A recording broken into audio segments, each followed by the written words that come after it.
أيها الناس اعبدوا ربكم الذي خلقكم والذين من قبلكم لعلكم تتقون الذي جعل لكم الأرض فراشا والسماء بناء وأنزل من السماء ماء فأخرج به من الثمرات رزقا لكم فلا تجعلوا لله أندادا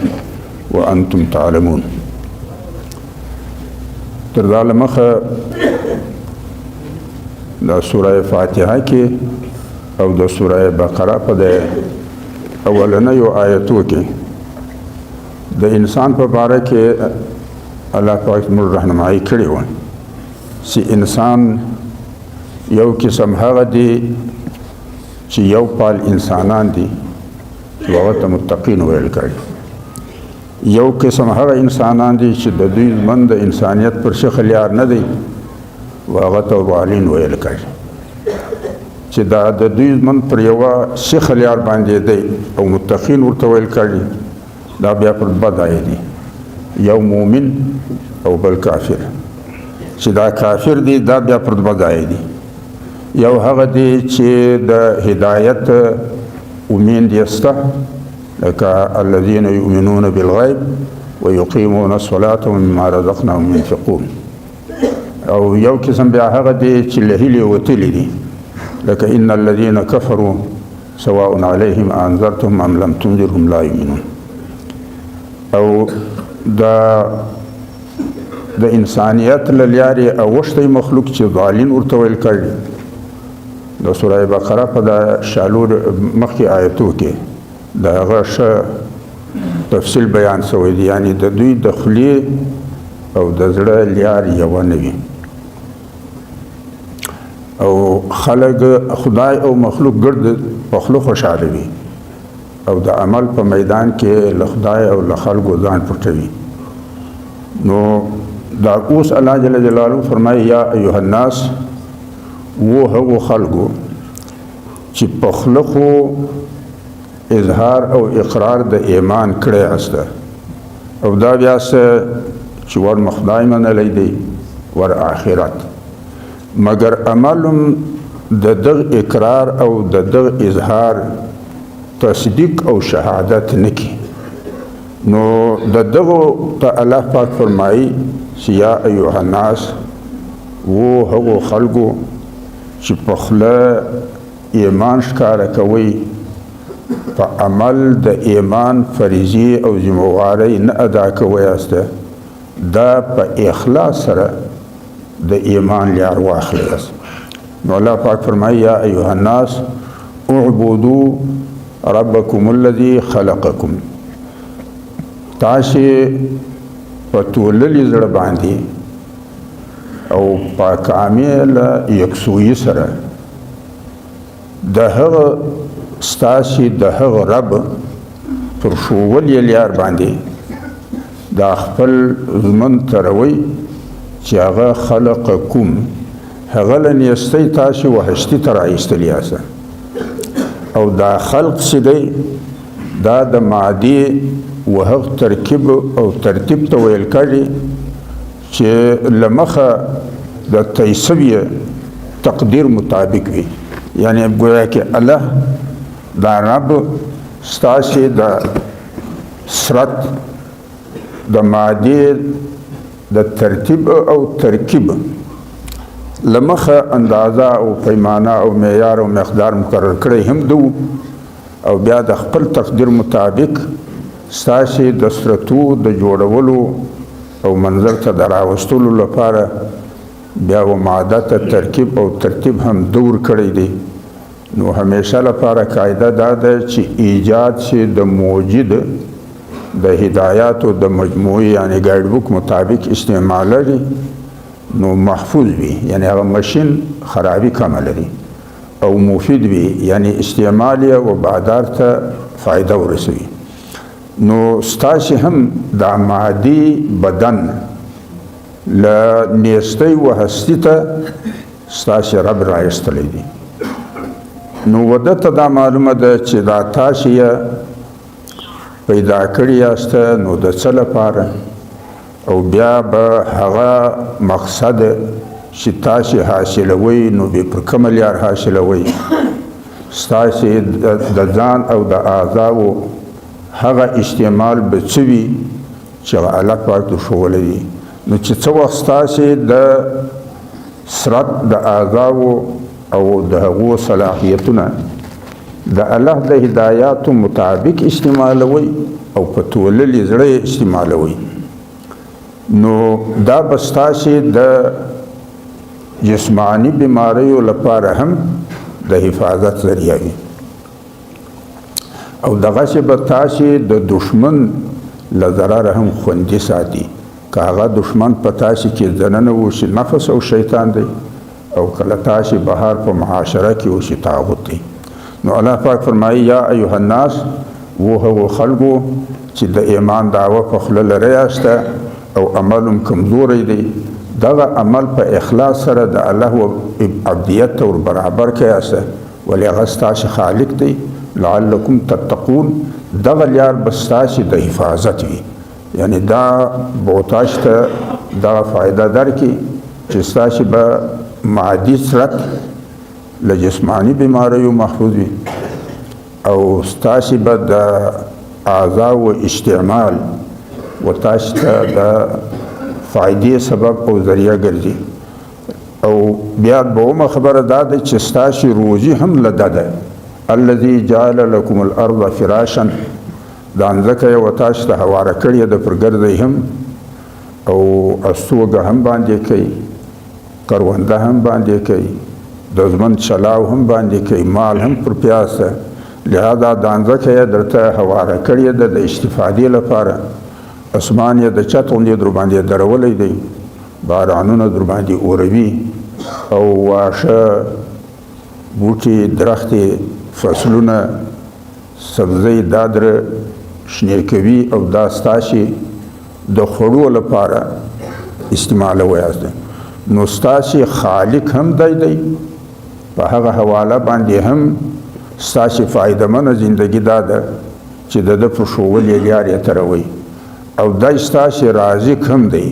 یعنی ستاسې د ژوند د چلاو ټوله اسباب او وسایل دی د ده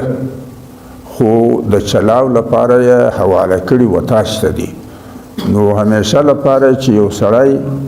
و بل ته یو شی حواله کوي نو هغه یا بیا داسې وي چې عاریت ورته ویل کېږي یا احسان ورته ویل کېږي نو که دغه د ده مال د ده په اجازت او د ده په هدایت تاسې ګټئ او لګوئ خو بیا به مسؤلیت نه وي او که د ده مال تاسې په خپل خواهش ګټئ هم او لګوئ هم بیا به دغه ګرامه بلله کېږي او مسؤلیت به لري نو الله جل جلاله فرمایي الذي جعل لكم الارض فراشا ځکه هواره کړې ده اسمان یې د چت غوندې در باندې درولی دي له پاسه بارانونه در باندې اوروي ستاسې د چلاو اسباب د خوړو او د شیشو درته برابروي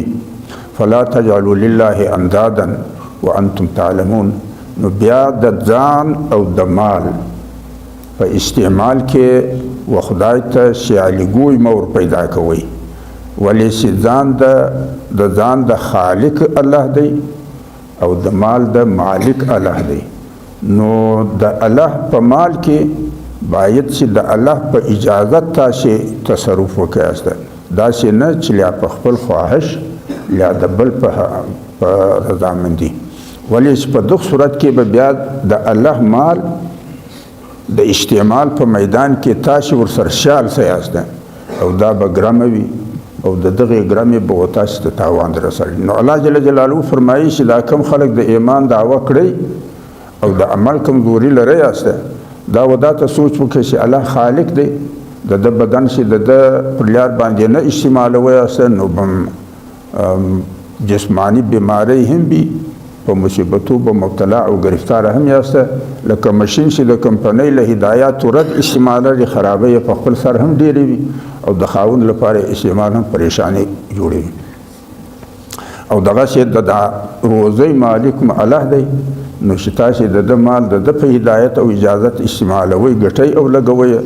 بیا به دا مال ستاسې لپاره فایدهمند ثابتېږي ورنه بیا به د الله مدعا تاسې پر سر اخیستې وي او وس به هم نه په رسوي نو الله جل جلاله فرمایي چې د ایمان دعوه چې لري خدای خالق هم بولي او رازق یې هم بولي، مګر نه یې ځان د ده پر لیار استعمالوي او نه مال د ده پر لیار ګټئ او لګوئ. نو د ده خو دغه کېدای شي چې دا د هدایاتو مجموعه کتاب چې دی په دغه کې به هم شک وي، نور خو نه په خالقیت کې شک شته نه په رضاخیت کې شک شته. نو الله پاک فرمایي وإن كنتم في ريب مما نزلنا على عبدنا فأتوا بسورة من مثله وادعوا شهداءكم من دون الله إن كنتم صادقين. که ستاسې په دا کې شک دی چې دا د هدایاتو مجموعه چې ده چې قرآن کریم دی دا به زموږ د خالق او زموږ د رازق د هدایاتو مجموعه وي او که نه دا به د بل چا له طرفه وي. نو الله پاک فرمایي چې که تاسې دا بې عملي سره د ایمان د دعوې په دغه وجه باندې کوئ یاسته چې د هدایاتو په باره کې شکمن یاسته، نو الله پاک فرمایي چې تاسو خو عرب یاسته او بیا د عربۍ ژبې د مهارت باندې ډېر زیاته ځان خوښي ښکاره کوئ یاسته، په تاسې کې ډېر فصیح او بلیغ خلق موجود دي، قصیدې او خطبې په سیالي سره کوئ یاسته او بیا هم باقاعده سالانه میلې او بازارونه لګوي او په هغه کې د خطبو او د قصیدو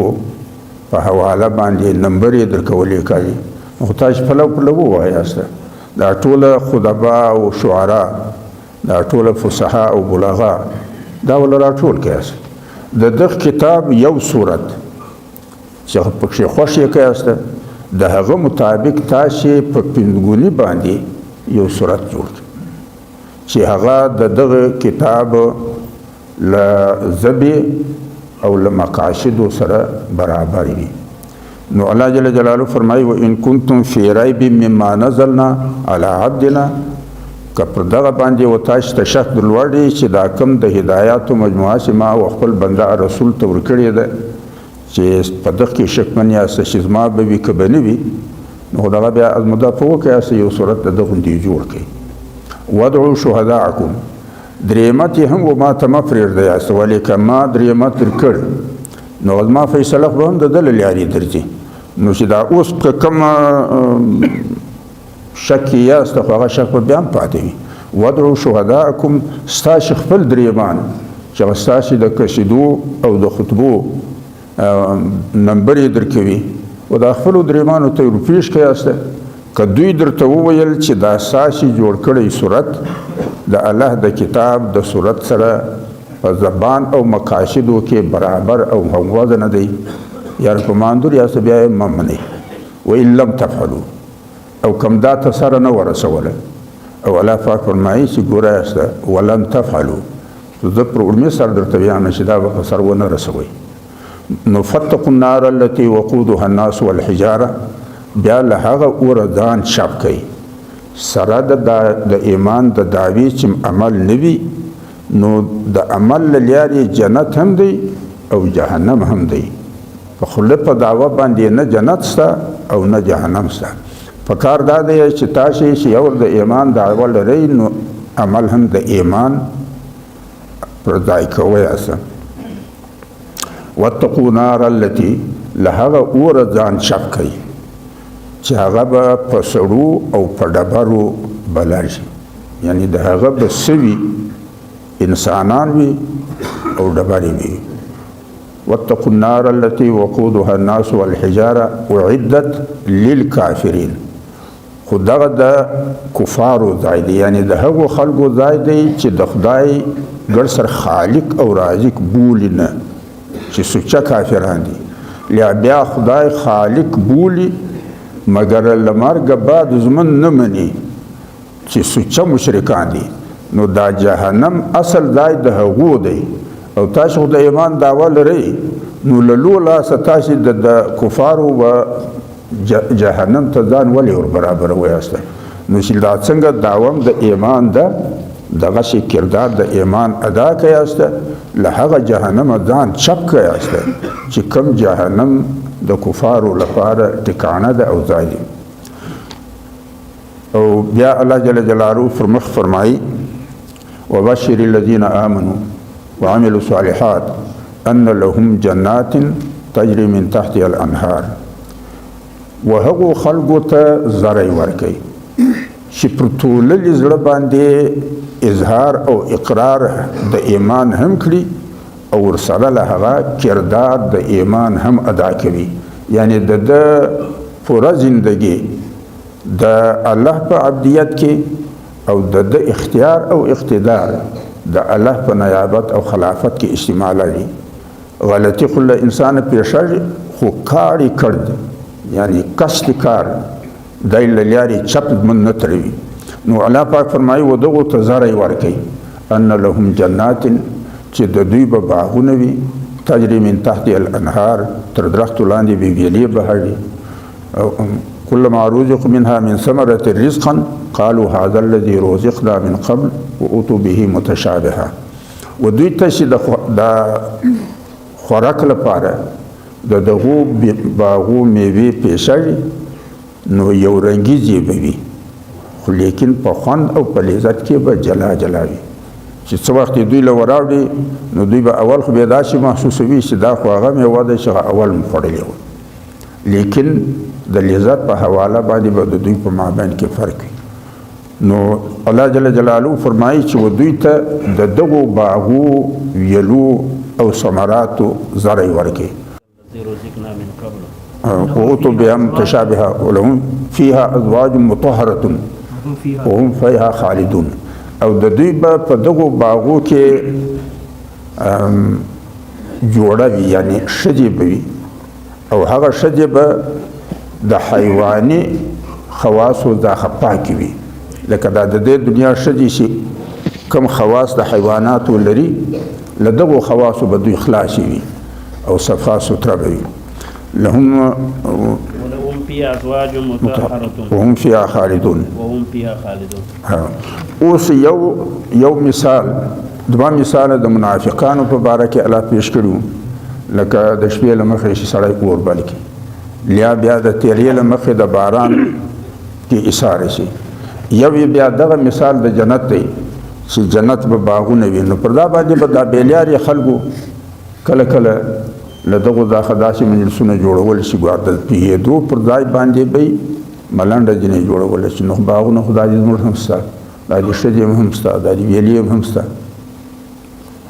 نو دا د الله په وینا کې خو به داسې لوی خبرې وي اوس داسې وړې خبرې لیا د مچر لیا د غڼیانو د کړدۍ لیا د مچانو. نو الله پاک فرمایي ان الله لا یستحي ان یضرب مثلا ما بعوضة فما فوقها. الله پاک ستاسو د پوهېدو لپاره مثالونه بیانوي لہذا مثال دا د مخاطب د پوهولو لپاره وي د غږېدونکي د متبرۍ د ښکاره کولو لپاره نه وي. لہذا الله جل جلاله فرمایي چې ستاسو د پوهېدو لپاره خو چې کوم مثال ستاسو سر په خلاصه وي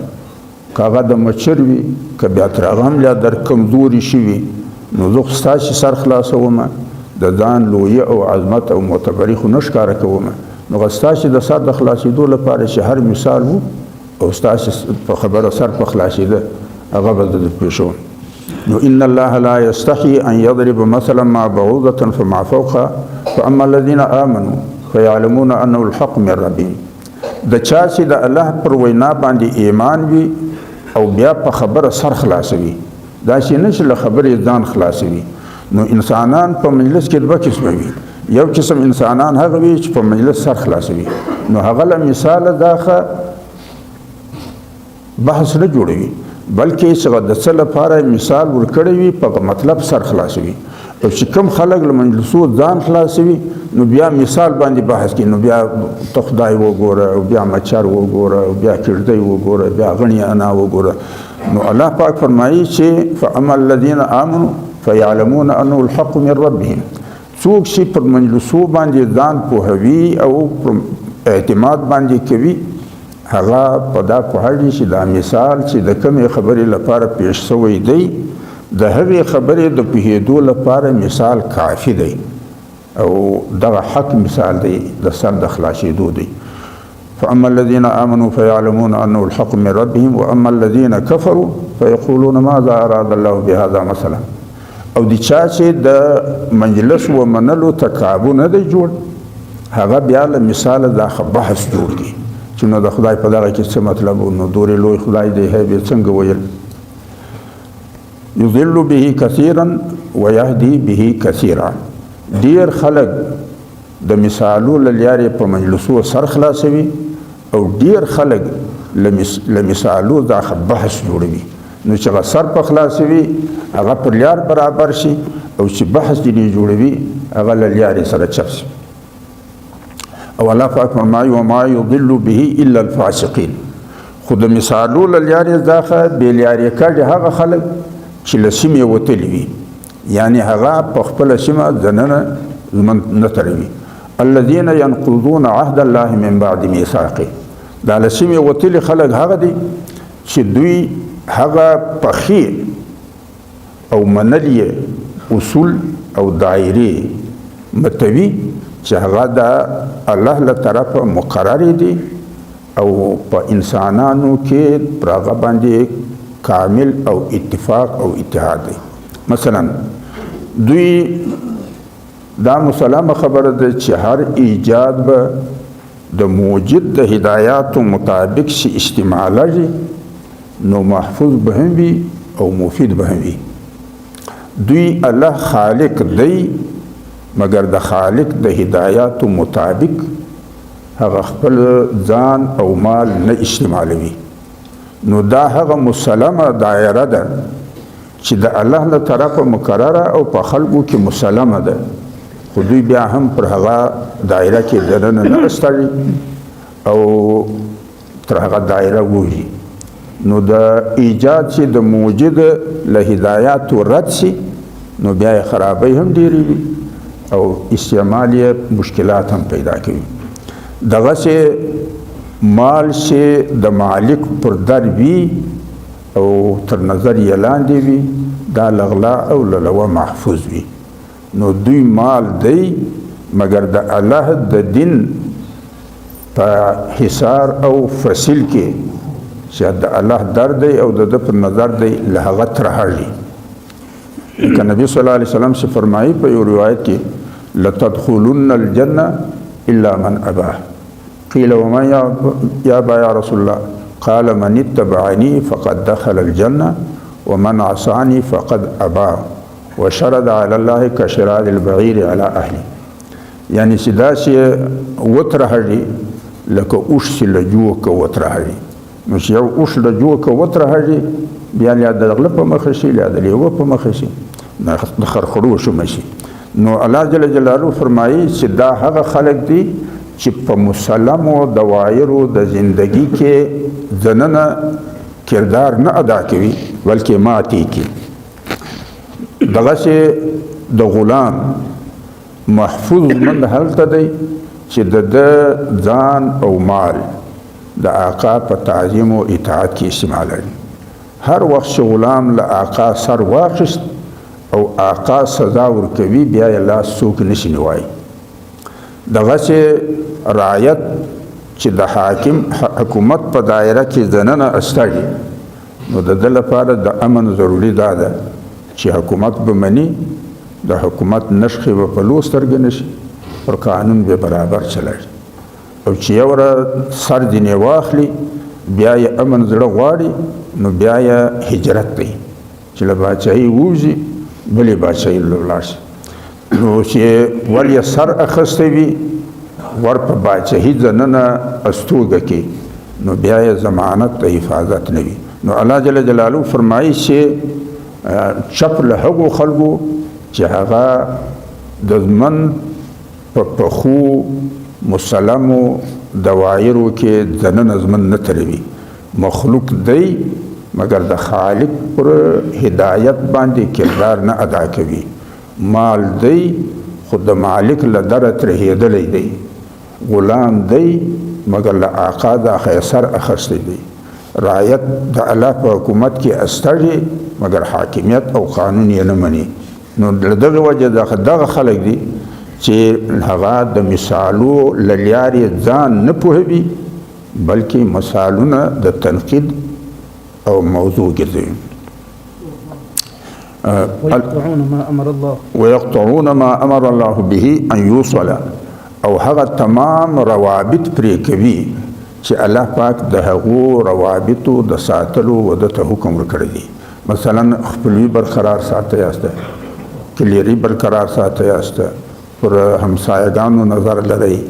د غریبانو لاس ځله اړوئ، پر مسکینانو باندې فهم کوئ یاسته، د امن و خلکو ته د لاس او د ژبې ضرر مه رسوئ یاسته. او دغه روابط چې الله ورته ویلي دي چې تاسې بهار ساتئ یاسته، دوی هغه رابطې پرېږدي، د خپلوۍ رابطه پرېږدي، د عجیزۍ رابطه پرېږدي، د کلیرۍ رابطه پرېږدي. نو ويقطعون ما امر الله به ان يوصل ويفسدون في الارض او پنځکه کې یعنی په ماحول کې د اتفاق پر ځای باندې دوی انتشار پیدا کړي، درواغ ووایي، وعده خلافي وکړي او دوکه وکړي، خیانت وکړي، خودغرضي وکړي. نو بجای د دغه خبرې چې په خلکو کې خپلوي او اتفاق او اتحاد پیدا شي، دوی کردار د انتشار او د فساد باعث وګرځي. اولئک هم الخاسرون، دا هغه خلک دي چې دوی د ځان تاوان کوي. نو غلام چې له بادار سر واخلي د بادار تاوان نه کوي، د ځان تاوان کوي. او د حکومت استوګیای شي له حکومت د خیاغي شي، دا د حکومت تاوان نه کوي، د ځان تاوان کوي. دغه چې مال د بادار له دره وترهږي، دا پسه تاواني شي د لیوه او د غله شومه شي، خاوند یې څه نه کړي. لهذا الله جل جلاله فرمایي اولئک هم الخاسرون، دغه په اصل کې تاواني خلک دي چې د ځان تاوان بل نه دی په خپله ځان ته اړوي. کیف تکفرون بالله وکنتم امواتا فاحیاکم ثم یمیتکم ثم یحییکم ثم الیه ترجعون. او الله پاک فرمایي چې تاسې دا زړه کونج کوئ، دا د خدای پر خدایي تاسې یې کوئ څنګه؟ خو نطفه وه چې د کروندې په ځای کې ولوېده، نو دا نطفه خو بې حس او بې حرکته شی، بیا د وینه ځینې جوړه شوه، داسې خس وینه ځینې جوړه شوه. له هغه بعد بیا د غوښې خاشه ځینې جوړه شوه، بیا هډونه پکښې پیدا شو، بیا غوښې پرشنې شوې، بیا حس او حرکت پکښې راغی. ثم انشأناه خلقا آخر، بیا ما انسانی روح ورواچوه، یو نوی مخلوق مجنې جوړ کړ. نو الله جل جلاله فرمایي چې د خدای تاسې انکار او بغاوت څنګه کوئ؟ خو له دغه ځایه پیدا کړي یاست، یعنی تاسې بې حسه او بې حرکته واسته، بیا یې مندی انسان در داخه جوړ کړ، بیا به بیا مړه سئ، بیا له مرګه بیا بعد بیا راپورته کوي. نو کیف تکفرون بالله وکنتم امواتا فاحیاکم ثم یمیتکم ثم یحییکم ثم الیه ترجعون.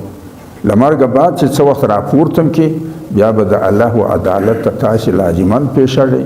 او بیا به له تا دا خدای د ځان او د مال د دواړو پوښتنه کوي چې زه خالق وم، مګر دا آزاد زما په هدایت برابر نه استعمالول، زه د رازق ومه مګر دا زما له ماله دا زما په اجازت استفاده تا نه کوله. نو بیا به په هغه وخت کې زه له دوی دا خطا پوښتنه کومه، او بیا به د بیلیارو خلکو راسه سره جوړه نه، بلکې د قیامت پر ورځ باندې الله جل جلاله فرمایي اذ تبرأ الذین اتبعوا من الذین اتبعوا ورأوا العذاب وتقطعت بهم الاسباب. الله پاک فرمایي چې چا په بیلیاري کې مسري کړې وه، دا به له خپلو کسرانو بیزاره وي. اذ تبرأ الذین اتبعوا من الذین اتبعوا ورأوا العذاب، چې هغه خپله صدا و مخ ته دی وویني، وتقطعت بهم الاسباب، او ټوله رابطې او تعلقات به پرېږدي. او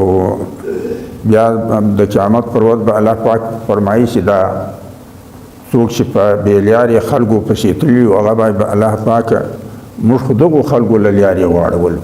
نو ته دوی ته ښه دروند عذاب ورکړه. هغه به ورته وایي چې ما نو کومه داسې معقوله وراسته درته ویله خو شینډکای مې ښورولی وي ته پسې رامنډې ځکه نو بېلیاري ته د کابو جوړ و ما غږ در باندې وکړ لکه دا پر ما پسې شپه وي نو دا شپه چې پر میاشتو غږ وکړي نو داسې خو نه وي چې په وراسه یې سر ورخلاص کړي خو بس یا دوی په هغه وشو پسې سره راوګرځي نو الله پاک فرمایي چې تاسې هغه مه کوئ نن به د هر یوه د سزا او د عذاب او د تکلیف غونډه درنه وي که د مخې وو که شالوری پسې تللی وو نو الله جل جلاله فرمایي کیف تکفرون بالله وکنتم امواتا فاحیاکم ثم یمیتکم ثم یحییکم ثم الیه ترجعون هو الذي خلق لكم ما في الأرض جميعا ثم استوى إلى السماء فسواهن 7 سماوات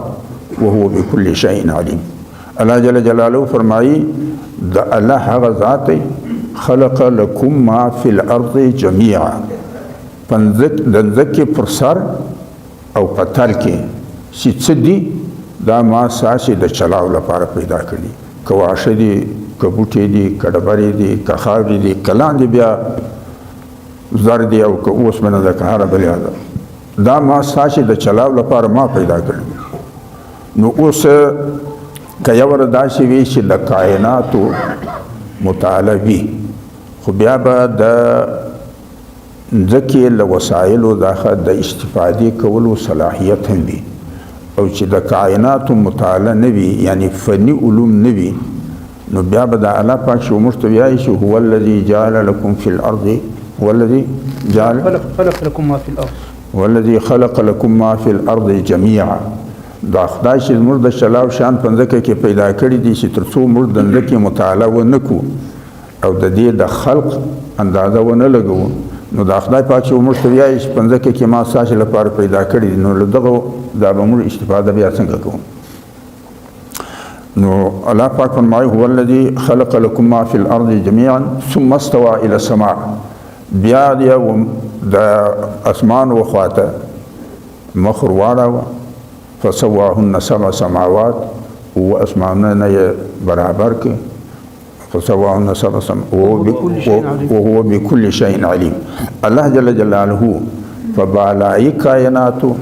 په سفلي کائناتو په حیواناتو او په انسانانو د دوی په دننه اسرار او رموز په هر څه باندې خبر دی ځکه د الله هدایت دا د مخلوق د نجات او د حفاظت ذریعہ ده لدغه وجه دا خطا شي د الله د هدایاتو مطابق د بدن اعضاء استعمالوي او د الله د هدایاتو مطابق د خدای درکړي اختیار او اقتدار استعمالوي نو لیا ایها الناس دا دعوت دی ودغه خلقو ته د یکسویی او د اخلاص چې دا په خوله ایمان دی مګر په عمل کې انکار دی د دغه لپاره دا دعوت دی چې تاسو یو خدای خالق او رازق بولی نو بیا دا مال او ځان په خواهش ما استعمالوي بلکې د هدایت په پیروي کې استعمال کړي وَإِذْ قَالَ رَبُّكَ لِلْمَلَائِكَةِ انسان د مادي جسم للیاري داخه د نور او حیوانانو غوندي دای هم یو حیوان دی او هغه صفات او خواص لري چې د نور او حیواناتو دي ورمخ باندې الله پاک د انسان خصوصیت بل بیانوي چې هغه انساني روح دی نو الله پاک فرمایي وَإِذْ قَالَ رَبُّكَ لِلْمَلَائِكَةِ إِنِّي جَاعِلٌ فِي الْأَرْضِ خَلِيفَةً د آدم علیه السلام د جسم د جوړولو په باره کې چې کوم معلومات علماء کرام بیانوي چې ملائکو تعالی پاک حکم ورکړ د ځمکې له مختلفو اطرافو داخله خاوره را جمع کړه بیا یې ګاره ځینې جوړه کړه څلور شپې یې خرمېره کړه چې لیشداره شوله که دا شال مسې وکړي نو بیا یې له هغه بعد د سرت دانچه ځینې جوړه کړه نو د ملایکو په مشاهده کې داسې د خټې کالبت نو راغلی ولې چې د ملایکو خپل وجود له نوره دی او د جناتو خپل وجود له اوره دی دا د خټو شی د دوی په نظر نه وروتلی. لهذا امکان لري چې ملایکو له الله پوښتنه کړې وي چې اوس دغه خاورې چې په موږ راټولوي او دا ګاره جوړوي او دا ناولده یو ډانچه د خاورو د کالبت چې الله پاک جوړه کړه دا اوس څه شي دي؟ نو الله پاک فرمایي وإذ قال ربک چې الله پاک دوی ته وویل چې انی جاعل فی الارض خلیفه، یعنی دا تیاری د هغه مخلوق لپاره ده چې هغه په ځمکه کې زه د ځان نایب او خلیفه ګرځوم. نو لکه اوس مثلا دا انسان قسمه قسم ماشینان جوړوي، موټر دی، ټرک دی، بس دی، موټر سایکل دی، سایکل دی، جهاز دی، د اوبو ماشین دی، مگر یو یې کمپیوټر هم ایجاد کړی دی. اوس دا نور د نورو کارو لپاره دی، مگر دا خصوصي طور باندې د کمپیوټر ماشین چې دا سافټ ویر دی، هارډ ویر دی، دا د ځان د کارو د نایابت لپاره پیدا کړی دی. یعنی چې د سافټ ویر له لارې دغه و کمپیوټر ته دا خپل کارونه ورواچي. اوس دا سافټ ویر و کمپیوټر ته خو لوېدای شي، مګر د اوبو ماشین ته نه لوړي، اوبل شي ته نه لوړي. نو ځکه الله جل جلاله فرمایي چې ما هغه وخت و ملائکو ته وویل چې انی جاعل فی الارض خلیفه، زه د ځان د کارو نایب او خلیفه په ځمکه کې پیدا کول غواړم، دا د هغه تیاری دی. وإذ قال ربك للملائکة انی جاعل فی الارض خلیفه قالوا اتجعل فیها من یفسد فیها ویسفک الدماء. نو دوی په جواب کې وویل چې دا نوی مخلوق چې ستا خلیفه وي، نو ستا په صفتو کې خو شترګرد او ښکاره صفتونه دي، هغه بدي، واک د خپل دی، یعنی فیصلې د خپل خوښې په بنیاد باندې کې. نو چې ستا نایب وي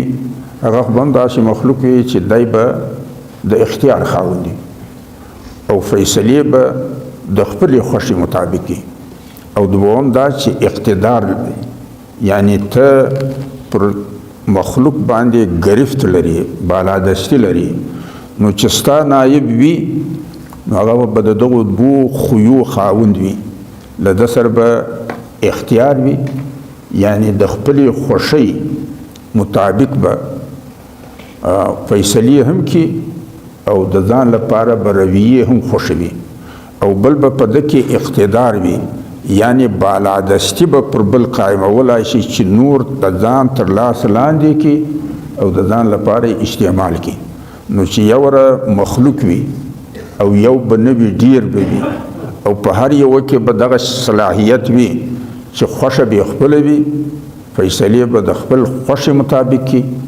او بیا به صلاحیت د بالادستی وي چې بل تر ځان لاندې کی. نو دا خو بیا د بالادستی د راوستو لپاره به وینې تویړي، آبادی به ویجاړړي او فساد به په ځمکه کې پیدا کړي. نو قالوا اتجعل فیها من یفسد فیها ویسفک الدماء، ته داسې مخلوق پیدا کوي چې هغه په ځمکه کې انتشار پیدا کوي، خونریزۍ به کوي، د اقتدار د حاصلولو لپاره او د بالادستۍ د قایمولو لپاره به وینې هم تویړي، آبادی به هم ویجاړړي، انتشار به هم پکې. نو الله جل جلاله فرمایي انی اعلم ما لا تعلم اتجعل ونحن نسبح بحمدك ونحن نسبح بحمدك ونقدس لك. جو ملائکه ته خبرې چې انسان دغه اعمال کې پر روان دي، انسان پیدا نه وي، هغه ملائکه اړه چې د بلی فساد قتل بکی دا خرابوي کې انسان پیدا نه وي. نو دوی انسان په اعمال ملائکه څه خبرې؟ مطلب دا دی چې یو د خدای نایب وي، نو د خدای نایب خو به مجبور هم نه وي او مسخر هم نه وي، هغه به د خدای نایب وي. او د خدای په صفاتو کې ښکاره صفتونه دوه دي چې واک خپل دی او تر لاس خلق لاندې کې، یعنی د ده تر قوت او قدرت لاندې وي. هغه خو له دغه ځایه دا ښه معلومه وي چې دی وایي انی جاعل فی الارض خلیفه. نو یو باچه دی، باچه چې دا ووایي چې زه د ځان پر ځای باندې بل سړی کښېنوم، نو هغه د ځان په ځای چې دی بل سړی کښېنوي خو معنه دا دی چې د باچایي اختیار به ورسره وي که به دغسې څڼ مړ ناست نو ځکه بیا د ملایکو دغه پوښتنه یې ځینې کړه چې یوره ستا نایب وي نو ستا په صفاتو کې ښکاره صفتونه دغه دی چې اختیار خپل لري مجبور نه یې او اقتدار پر کائناتو لري بالادسته یې نو چې ستا نایب وي خو بیا به د دغو دوو صفتو او خاصیتو مالک وي او چې یوره مخلوق ډیر سي او هر یو د دغو دوو صفتو خاوند سي نو به د اقتدار د حاصلولو لپاره د دوی په مابین کې سیالي وي او په دغه سیالي کې به انتشار هم پیدا کړي ټکراو به هم راځي خونریزۍ به هم کړي او آبادۍ به هم ویجاړوي ونحن نسبح بحمدك ونقدس لك او موږ ستا د حکم په تعمیل کې نسبح سبح په عربي لغت کې د زورو اوبو ولامبو ته ویل کېږي چې په ډېر زیار یې سړی وهلی شي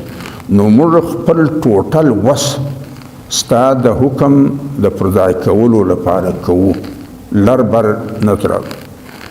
نحن نسبح بحمدك ونقدس لك او موږ وتا ته هیڅ قسم ستا په تعمیل کې کوتاهي نه کوو بلکې تقدیس در ثابتوو یعنی ستا عظمت او عزت برقرار او پر ځای باندې ساتو قال انی اعلم ما لا تعلمون الله پاک ورته فرمایي انی اعلم ما لا تعلمون زه چې په څه پوهېږم او ماته د مخلوقاتو کم اسرار و رموز معلوم دي هغه تاسو ته نه دي معلوم په یو روایت کې راځي نبی صلی الله علیه وسلم فرمایي چې الله پاک فرمایي كنت کنزا مخفیا زه د قدرتو پټه خزانه وم د انسان له لارې ما هغه خپل قوت او قدرت و بهار ته راوست نو الله جل جلاله فرمایي چې دا زما د قدرتو اظهار دا د انسان له لارې خو کېدای شي مګر ستاسې له لارې نشي کېدای ولې په انسان کې ماده هم شته او په انسان کې روح هم شته یعنی انساني روح نو د دوو مختلفو شانو جوړه ده د جسم په حواله باندې د دغه کائنات سره واسطه ده او د انساني روح په حواله باندې د له هغې دنیا سره واسطه ده چې هغه غیر مادي ده نو له دغې وجې دا چې دی کم کار زما کارونه په سر رسولی شي هغه تاسې نه شئ رسولی تاسې لغړه نوره جوړ یا بیا جنس دی هغه لغړه اور جوړ دی او دی د دواړو مجموعه دی نو الله پاک فرمایي انی اعلم ما لا تعلمون زه د خپل مخلوق په اسرار و رموزو باندې ښکاره دي او که پوشیده دي په هغو خبر یم و تاسې د هغو درک نه لګاږي لهذا ما ته معلومه ده چې دا زما سافټ ویر په انسان کې خو لویدای شي مګر په تاسو کې نشي لویدلی او چې په تاسو کې لوړ بیا به حقیقت بدلوي بیا به ملایکې نه یاست بیا به تاسو انسانان نو وعلم آدم الأسماء كلها ثم عرضهم وعلم آدم الأسماء كلها ثم عرضهم على الملائكة دا د چلاو شي څورې شان دي یعنی دا د دنیا د چلاو شي څورې شان دي دغه خو په آدم علیه السلام کې د پېژندګلوۍ صلاحیت و چې دغه اوس مثلا ټیبل دی دا درې ده دا میز دی دغه غوا ده دا میړ لیکن ولې چې د انسان له دغو سره واسطه ده نو چې د چا سره له چی شي سره واسطه وي د هغه شناخت کولی شي د ملایکو له دغو سره څه واسطه نه وه لهذا دوی دغه شناخت نسو کولی نو آدم علیه السلام چې دا د دنیا د مادي دنیا څه موجودات دي د دغو نمونه ور وښو ولې چې د چلاو او د زندګۍ واسطه ورسره مګر ملایکو ته د هغو اندازه په دا نه لګېده چې د دوی له دغو شانو سره د مادي شانو سره څه واسطه او تعلق ونه نو وعلم آدم الاسماء كلها ثم عرضهم على الملائکه لهذا آدم علیه السلام ته خو د دې مادي کائناتو د ټولو چې دا درخته ده دا بوټی دی دا واښه دی د دغو درک ورته ورشو مګر ملایک په دغو مجلسو باندې نه پوهېده او نه یې واسطه ورسره وه ثم عرضهم على الملائکه فقال انبئوني باسماء هؤلاء ان كنتم صادقین که تاسې په دا خپله خبر کې رښتیني یاسته نو بیا خو د دغو شیو ما ته نمونه راوښیاست ستاسو به له دغو سره چلاوي نو دوی ورته وفرمایل انی اعلم ما سبحانك لا علم لنا الا ما علمتنا انك انت العليم الحكيم الله پاک ته له هر عیب پاکي لمر سره خو هغه علم دی چې غتا په مشکیه شي دی او دا تشي د کوم شي پښتنه کی او په آدم علی السلام کې د هغه فهم او علم نشه دغه صلاحیت په مشکیه نشته نو الله جل جلاله ملائکه ورته ول چې سبحانك لا علم لنا الا ما علمتنا انك انت العليم الحكيم ته په هر څه خبر هم یې او د حکمت خاوند هم یې نو لاغه بعد بیا ورته ول انبئهم باسمائهم قال يا آدم أنبئهم بأسمائهم فلما انبأهم باسمائهم نو بیا آدم علیه السلام ته وویل چې ته دغه نمونه ټول ورغوښیه نو داسې ورغوښو بیا یې ورته وویل چې اني الم اقل لكم ما وتاسو ته له مخه وویل چې اني اعلم ما تبدون وما كنتم غیب السماوات والارض اني اعلم غیب السماوات والارض ما ته د اسمانو او د ځمکو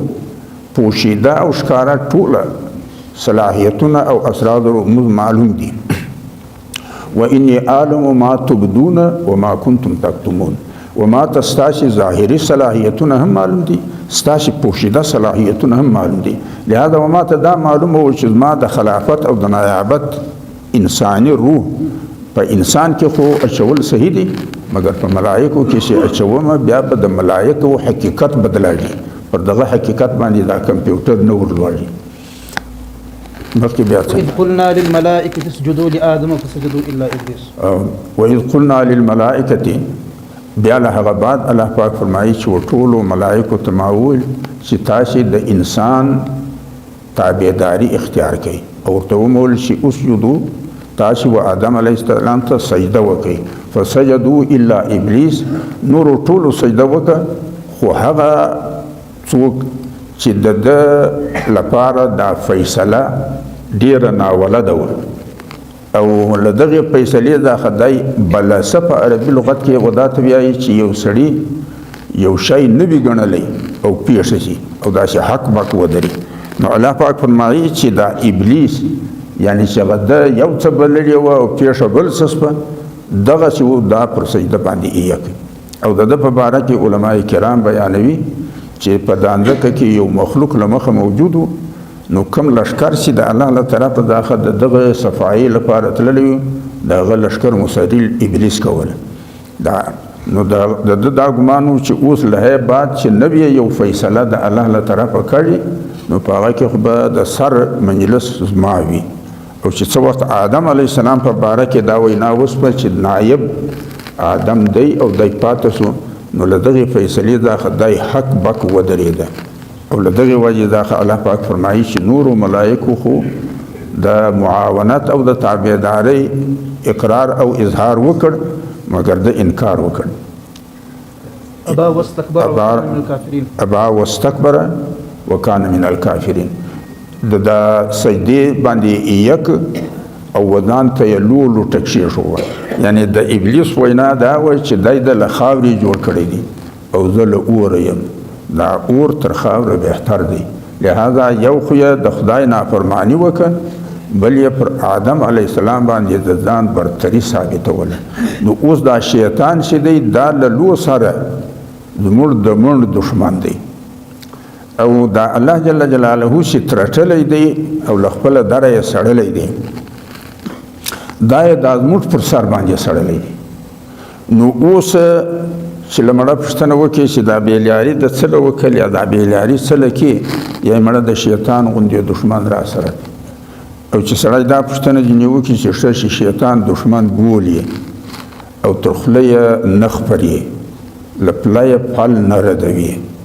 مخه نه ځینې چپوي دا خو د الله دښمن دی نو چې دا شیطان د دوست چې بیا به څه پکې بیا به پر سر اخلي که به بل څه پکې نو په کار خو دا دی چې د پښتونوالي هم دا تقاضا ده چې اوس شیطان نه له موږ سره مرکه وکړه او نه یې له خدای سره جوړه سویه ده او موږ د شیطان مجلسونه منو پر لیار یې ځو پل یې له پله نه ردوو زړشنی نه پرترو په خوله بیا یې دښمن دی نو چې دغه شی دښمن وي او نو چې دا به د دوست بیا به څنګه وي نو په پښتونواله کې خو اول په کار دا و چې له خدای سره نه د جوړه چې زموږ نه وای ورسره جوړه له موږ سره هم نه د مرکه کړي د هغه باوجود ور یې له موږ سره بدي برقرار ده ور یې له الله سره نافرماني برقرار ده ور یې موږ نه تر خوله اړو نه یې وینا تنده کې پرېږدو نه مخه ځینې چپوو نه یې پل لارې اړوو. نو پر دغه لږ سوچ پکار دی چې وتې دغه دښمن دی او که دغه دوست دی او که بیا دښمن دی نو چې دوست شي بیا به تر دغه پورته څه قدر ورکو څه به پکو. ابا واستكبر وكان من الكافرين للو سره د اطاعت انکار وو. مطلب دا دی چې د زړه دا غوښت چې دا متبري پر ما تمام شي له دغې وجې چې له ده دا خدشه پسپه نو دغه ستړي ورپېښه. وإذ وقلنا يا آدم اسكن أنت وزوجك الجنة وكلا منها رغدا حيث شئتما. الله پاک فرمایي چې و آدم علیه السلام ته او حوا علیه السلام ته موږ وویلي چې اسكن أنت وزوجك الجنة. تو کهول په جنت کې استوګه اختیار کړی. یعنی الله پاک دوی دواړه په دا خپله مهمان خانه کې چې دا جنت دی علمانه کې چې تاسې په دا جنت کې یعنی دا ما د علمسیا په کور کې تاسې سکونت اختیار کړئ او دالته استړئ. او د دغه سکونت اصل وجه دا و چې آدم علیه السلام خو هم الله پاک براه راست په خپل قدرت پیدا کړ او بیا د وحشت د لرې کولو نو دی خو تنها و د وحشت د لرې کولو لپاره بیا حوا علیه السلام هم د ده له ګوډه داخه او له پښتیو داخه جلا کړه تاکې چې دوی دواړه مأنوس شي یعنی داسې رغبت سره پیدا شي. نو الله پاک دا دواړه الله پاک براه راست پیدا کړي له دغې وجې داخه یې براه راست په خپله المسیح کې ساتل. نو الله جل جلاله فرمایي وقلنا يا آدم اسكن أنت وزوجك الجنة وكلا منها رغدا حيث شئتما ولا تقربا هذه الشجرة فتكونا من الظالمين. ما ودوی ته وویل چې په دغه جنت کې تاسې استړی یاست چې څه زړه غواړي او له کومه ځان زړه غواړي هغه خوراک او څښاک کوئ یاست هېڅ قسم پابندي نشته در باندې مګر ولا تقربا هذه الشجره دا د نر او د ښځې و اختلاط مه ورنږدې کړی یاست. ولې چې نبي صلی الله علیه وسلم فرمایي چې نر او ښځه سره جلا شي دوم د دوی په مابین کې شیطان وي. شیطان معنا دا دی چې هغه جنسي جذبات په شدت سره لمبه کړي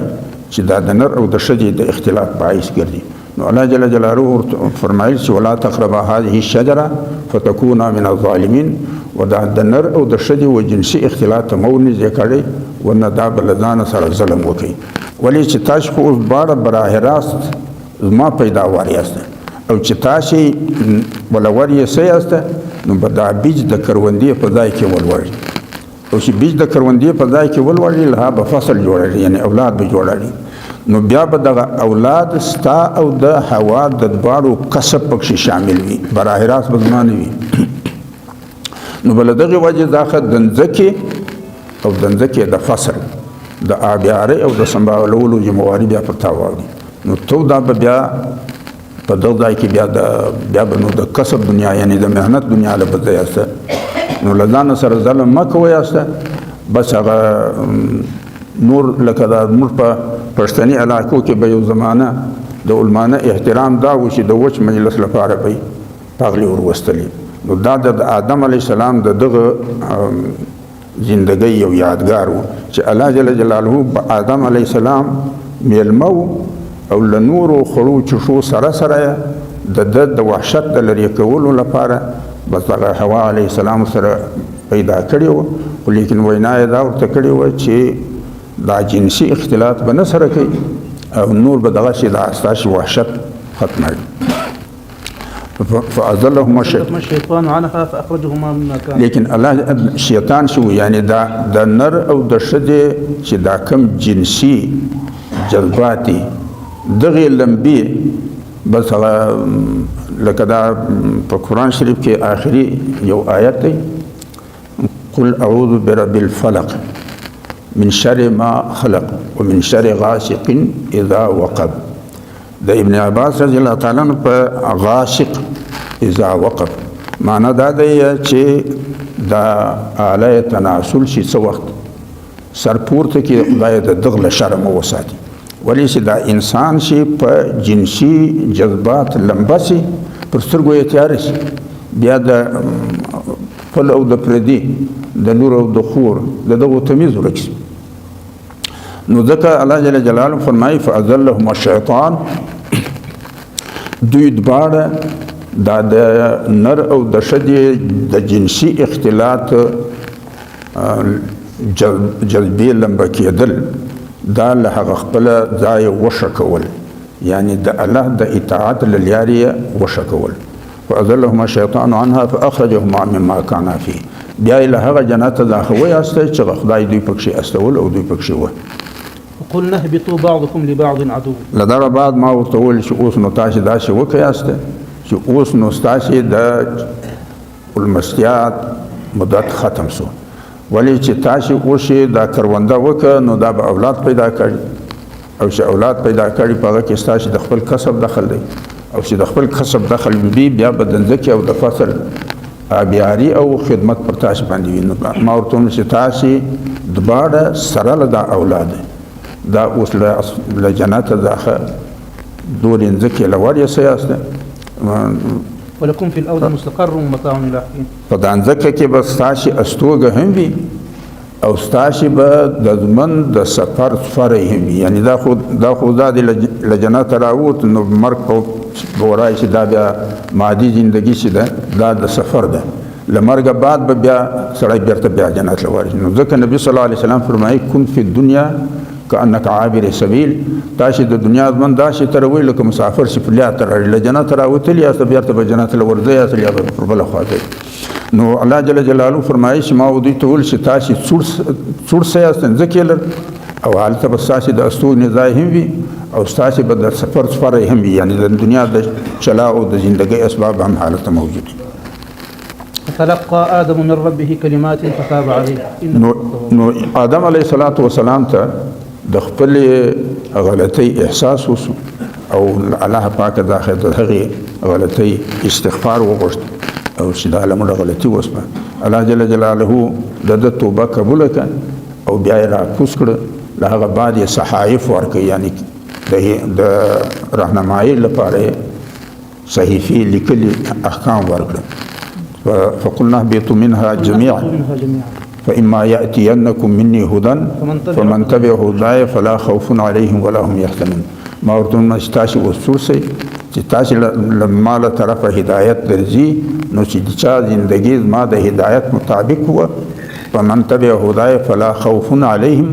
ولا هم يحزنون، نه به د دنیا ویره پر ده ته راځي او نه به د آخرت اندېښنه د دوی وي. په دنیا کې به هم د دوی ژوند محفوظ وي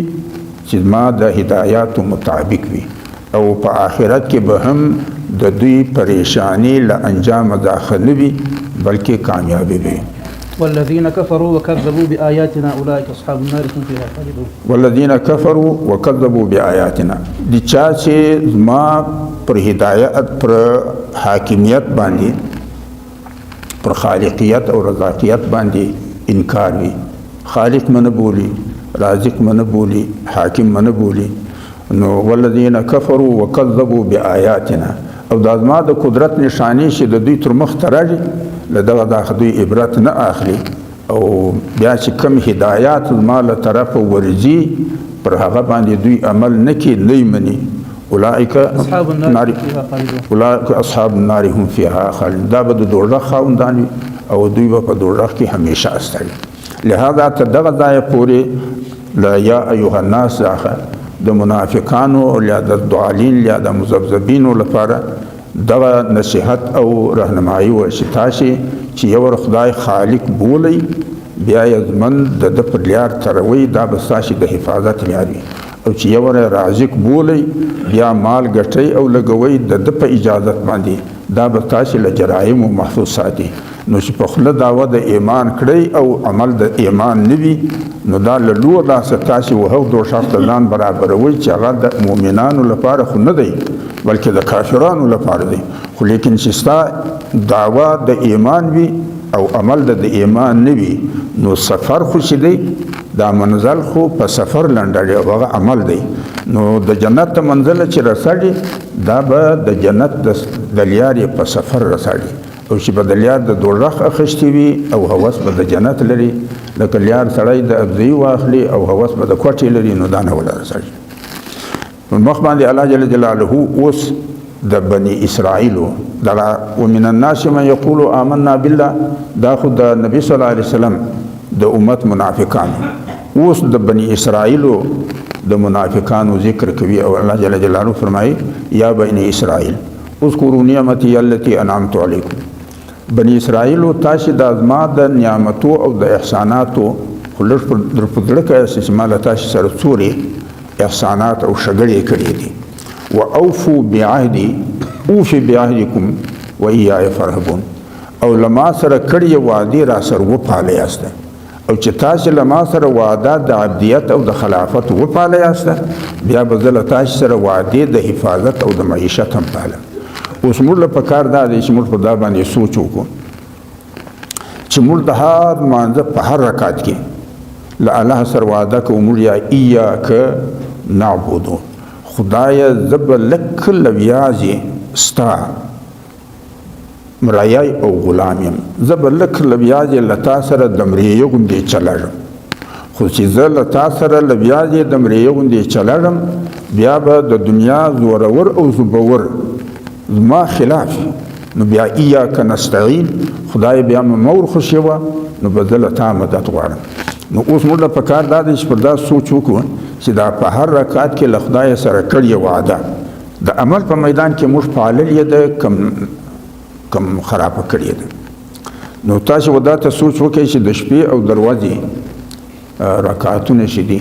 دا ما خشي دو درس جوړ فرض رکعتونه ولس نه ګردس یعنی لاس د ما سپیشل څلور د ماګر د اسفارلس پنځه د ما شام دا نونس او نه د ماخستان څو اتویش جوړه یا مړ دو څلور د سهار دی لس د ماسپیشن د څوارلس څلور د مازدیګر د اتلس پنځه د ماښام د درویشت نه د ماخستان د دو درس یعنی په 24 غنټې کې موږ له الله سره د په کور کې لاس پر نامه ورته ودرو وعده ورسره کوم دی ایاک نعبدو په عربي لغات کې دا ایاک دا شی معنا دا د چې زبر لک لبیا اجستا غلام یم د بل چانه او چې زه لک لبیا اجستا غلام یم بیا به زورور او زبور ما دشمنان وي نو بیا به الله دې ظهور ایاک نستعین نو دغه وعده وتی موږ له خدای سره څوري پاللی نو که په ګډه زندگی موږ له خدای سره په شپه او پرواز کې دو درس وعده د غلامۍ کو او د ځمن په چلاو کې قدم د سیالۍ ورسره وړو نو د قیامت پرواز باندې چې الله پاک موږ ته ووایي چې زما په کور کې به لاس پر نامه راته ودرېږي وعده به د کړه د غلامۍ مګر له سلامه بعد د ځمن چلاو د سیالۍ نو وتی د ملانډو بیما بل څوک په مخ نه ودرغل لمړو به څه جواب جوړای نو ځکه الله جل جلاله فرمایي دا اوس د بني اسرائیل یعنی د يهودو او د نصارا د شریعت د منافقینو بیان اوس الله پاکي یا بني اسرائیل اذكروا نعمتي التي انعمت عليكم واوفوا بعهدي اوفي بعهدكم واياي فرهبون بني اسرائیل اغزما شګړې در پر ځړه کې یاسته چې مال تاسو سره څوري شکړې دي او لما سره کړی وعده وفاده یاسته دا د عبدیت او د خلافت چې لما سره تاسو کوم کول کړی دی د ایمان دا وفاله واوفوا بعهدي اوفي بعهدكم واياي فرهبون او لما داخل بیاجه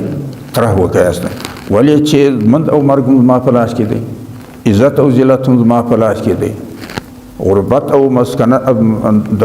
دولت ما په لاس کې دی نو تاسو لبیاجه لما دا خطر وکیاسته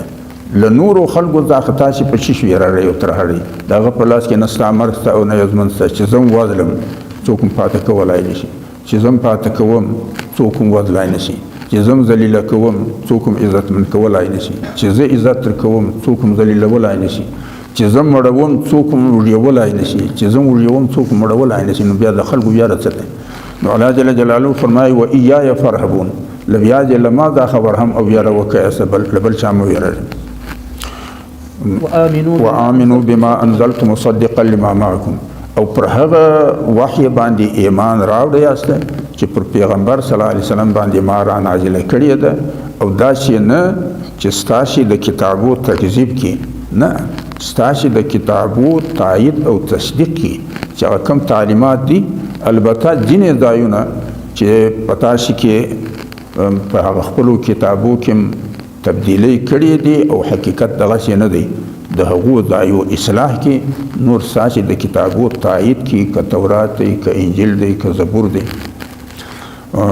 ولا تكونوا اول كافر به او تاسو خو د نبوت او د وحی ولد خلک یاست یعنی تاسو خو خدای پرست خلک یاست خدای هم نه آخرت هم نه یاست لمرګ بعد زمن هم نه وحی او نبوت هم نه نو تاسو خو په دغه مجلسو خبر او ولد خلک یاست نو تاسو د دغه وحی او د رسالت په مخالفت کې و مختمه وځاست چې نور خلک وشاته وي او تاسو د حقوق عادت کوي ولی تاسو خو د لیاري ولد یاست نه ولد خلک خو کدي مثلا مشرکین مکه دي هغه نه وحی لیدل د نه نبوت لیدل دي نه د دین زمون تر کړي او لیدل دي تاسو بنی اسرائیل یاست په تاسو کې انبیا راغلي دي په تاسو کې شو اولو العزم نبیان تر سوي دي نوح علی السلام په تاسو کې او نوح علیہ السلام بنی اسرائیل کې نو موسی علیہ السلام او عیسی علیہ السلام او هارون علیہ السلام او دا لوط علیہ السلام دا ټول ابراهیم علیہ السلام دا پتاش کې وو لہذا تاسو خود د نبوت هم ولد یاست د وحی هم ولد یاست د خدای پرستی هم ولد یاست نو تاسو دا ولد خلق لولد مجلس سره مدیامه اخلی یاست او د نبی صلی الله علیه وسلم د نبوت او د وحی انکار مکه یاست ولا تكونوا اول كافر به ولا تشتروا بآياتي ثمنا قليلا فآيتو باندې دا د نابود دنیا قیمت ما اخلی است او مې بدلوي است دوی به کله کله وړاندې به د دوی دا شو چې دا جلا جلا غتی به دا کتاب پر لیکل وي پر یو ځای دا یو غته دی کله به یو پټک پر یو به لاس شو کله به څه کول کله به څه کول الله جل جلاله فرمایي چې ولا تشتروا بآياتي ثمنا قليلا د دنیا د نابود دنیا ګټه زما په کتاب باندې مکه یاست و ایای فتقون زما له غضب داخه ځان وګوره یاست ډړور پر ما باندې مراده یاست ما میاد خو وی مگر پاتر رینه لہذا د ازما له مهلت داخه چې دا ما وتا شته درکړې دي لدغه دا خطا شي غلطه فائدہ ما اخلي یاست نه مهیر یاست نه را دا ورک یاست نه متروستار یاست ولا تلبسوا الحق بالباطل ولا تلبسوا الحق بالباطل وتكتموا الحق وانتم تعلمون تاسي حق او باطل رښتیا او دروغ دا ما په لګډوي ولې چې حق او باطل په لګډ کې سپدخ کې تاوان د حق کړي او خلکو ته درک نه لګړي چې اوس حق کم یو دی او باطل کم دی رښتیا او دروغ ما په لګډوي ولی چې دروغ او رښتیا په لګړ کې په دغه کې تاوان د رښتیا وکړي او خلکو ته درک نه لګړي چې کم یو رښتیا دی او کم یو دروغ ولی چې د حق او د باطل ګډول د رښتیا او د دروغ ګډول دا مجلس د غلیدو وي د پیدو نه وي نو تاسو د خلک پوه کیاسه غلوي ما ولا تلبسوا الحق بالباطل وتكتموا الحق وانتم تعلمون حق او باطل ما په لګډوي خلک ما غلوي یاسته خلک وو په وایاسته او په دغه طریقه باندې هغه حق له خلکو له نظر وږي درکه نه ولګړي چې حق کم دی وانتم تعلمون او تاسو ته ډیر معلوم دي چې حق څه دي او باطل څه دي نو چې دا معلوم دي و نور ته هم واضح حق بیانوي او باطل یې مګړوي واقيموا الصلاه واتوا الزكاه واركعوا مع الراكعين واقيموا الصلاه واتوا الزكاه الصلاه په عربي لغت کې پرونده ما درته ول چې د اسو په طرف کې وهغه دوم استویل کړي چې تندای د اول اس لکونټیو لګړي یعنی اقیم الصلاه د الله او د رسول صلی الله علیه وسلم په پیروي کې په دوی په شی لوجي ځای متر مختکړي مدني شاته او راغیاسته لکه الله جل جلاله فرمایي لا تقدموا بين يدي الله ورسوله تر خدای او تر رسول تاسو لمخه کړی نو او ما له خدای او له رسول شاته کړی یاست نو اقیم الصلاه تاسو د پیروي د خدای او د رسول د پیروي حق ادا کوی یاست او وآتوا الزکاة وارکعوا مع الراکعين. وآتو زکات او د ضرورت له خاوندانو سره مدد کوي. زکات معنا یو بل په پښې دل دروياست دا شنه چې تاسو یو بل د پښو خاورې کاړي. نو صلات معنا د الله اطاعت په تولل زړه کوي او د انسانیت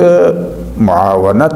د خپل وس مطابق کوي. کستا په وراسه د چا څخه دی یا ستا په سپارش د چا څخه دی یا د چا په پیسې د چا څخه دی یا ستا په مټه د چا څخه دی لکه د شر سیمول ورکول اوس په ما خرچ نه وي وړاندې په دالو کې یا په ګلانو کې په دغه کې یا په سپل کې په دغه کې بشر. نو مطلب دا دی چې تاسو د ضرورت و خاوندانو ته مټه ول ورکوي او د الله د احکامو په تولل زړه باندې پیروي کوي. اقیموا الصلاة وآتوا الزکاة وارکعوا مع الراکعين. او تاسو د الله و حاکمیت تک مدر یاسته بلکې شیخ یاسته دا موږ رکوع کو معنا دا د پدان مانځه کې چې موږ رکوع ودرو دغه مطلب دا دی چې خدای پاک زه وتا ته تک نه یم ولیاړ بلکې ماتیم چې کبار را باندې اړوي او که حاکمیت را باندې کړی زه درته ماتیم. نو الله جل جلاله فرمایي چې تاسو د الهي هدایاتو په تولل زړه پیروي کوئ د خدای د مخلوق په ضرورتو کې د خپل وس مطابق مټ ورکوئ او د الله و حاکمیت ته تاسو مات استړی تک مدر یاستنی اطاعت کوئ. أتأمرون الناس بالبر وتنسون أنفسكم وأنتم تتلون الكتاب افلا تعقلون. نو الله جل جلاله فرمایي أتأمرون الناس بالبر. ستاسو دغه خوې صحیح نه دی چې تاسو و خلکو ته د دین لار وشئ د نیکۍ لار وشئ. أتأمرون الناس بالبر وتنسون أنفسكم او ځانم هیر کړی دی یعنی و بل ته لار وشئ په خپل پر بیلاری باندې ځیاسته. نو دغه مجلس سره لکه اوس کله کله چې د ازمر د علماو په مجلسو کې به مخکې بیاتې ده چې اوس به وي کنه چې ملا ویل هغه کړه چې ملا کول هغه مکړه یعنی ګوره ملا به د وینا د دین وي او عمل به د بیلاری وي. دغه انداز د مجلس دی الله پاک یې دا شمه کوي. أتأمرون الناس بالبر تاسو خلکو ته د دین لار وشئ وتنسون انفسکم او خپل د دین پر هغه لار باندې شغو بل ته ورشئ ته نه جي